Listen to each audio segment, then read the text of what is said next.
Ito, ang latest weather update.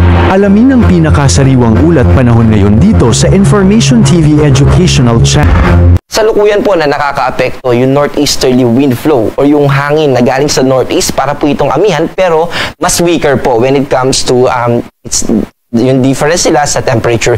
Ito pa yung magdadala ng kaulapan dito sa eastern part ng Northern Luzon at may kasama po itong mga pag-ulan at pag-ambon. Sa western part naman po ng Northern Luzon ay maliwalas na kalangitan pero may chances pa rin ng isolated na mga pag-ambon at pag-ulan. Sa kabilang banda naman po, kasama yung Metro Manila. Easterlies po ang nakakaapekto sa atin. Ito po ay mainit na hangin naggaling Pacific Ocean na maaaring magdala ng mainit at malinsangang pakiramdam. At ito rin po ay may dalang convective clouds na kung saan maaaring makapagpaulan at makapag-induce ng mga thunderstorms. Kaya maaari po na makaranas din tayo ng mga thunderstorm pero ito po ay mga panandalian lamang.